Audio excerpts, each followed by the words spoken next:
Hi everyone, मी छानपैकी ready झाले. मी चालले आहे स्मार्ट पॉईंटला. मला दिवाळीची खरेदी करायची आहे कारण की डेलीचा किराणा पण घ्यायचा होता. मग म्हटलं चला जाऊया. मग इथं आलो आम्ही, डाळी वगैरे घेतल्या.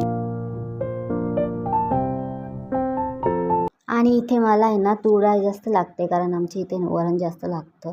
आणि मग इथे ना मला आहे ना मसूर डाळ काही ॲवेलेबलच नव्हती, पण त्यांनी ना पाऊच ठेवले होते कारण गर्दी खूप होती. मग एखाद्या वेळेस संपले असेल तर पाऊच होते मसूरचे.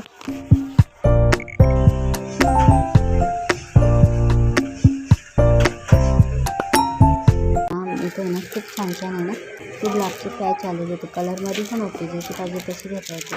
आणि इथे दिवे पण खूप छान छान होते. त्याला म्हटलं एक दिवा घेतला कारण आपली वर्षातूनच एकदा दिवाळी असते. म्हटलं जाऊ द्या, वर्षातूनच एकदा लावतो आपण दिवे. आणि इथे माझी खरेदी वगैरे झाली आणि घरी जायला खूपच उशीर झाला. मला रांगोळी टाकायची होती, माहिती आहे, छोटीशी रांगोळी टाकली आणि दिवे लावले. खूपच उशीर झाला होता आणि झटपट स्वयंपाकाला लागले. आणि स्वयंपाकाला पण खूप उशीर झाला होता. झटपट स्वयंपाकाला सुरुवात केली आणि येताना मी चिकन वगैरे घेऊन आले. आणि काही नाही, ते बिर्याणीच बनवते. आणि आपलं कसं होतं, बाहेर गेलो तर आपण बाहेरचंच होऊन जातो कारण खरेदी करायला लागलो ना मग त्याच्यातच रमतो. आणि घरचं मग तसंच राहून. आणि यांचं चालू होतं भाजी पण बनवणं. चिकनची भाजी बनवली बिर्याणीसोबत.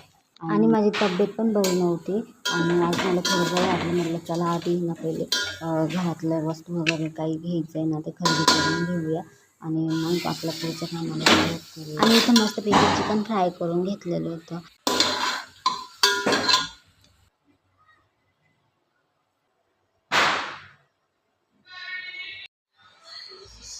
आणि इथे माझा स्वयंपाक पण झालेला होता. म्हटलं चला आता जेवायला बसूया. इथे किचन क्लीन करून घेतलं आणि भेटूया नेक्स्ट ब्लॉगमध्ये.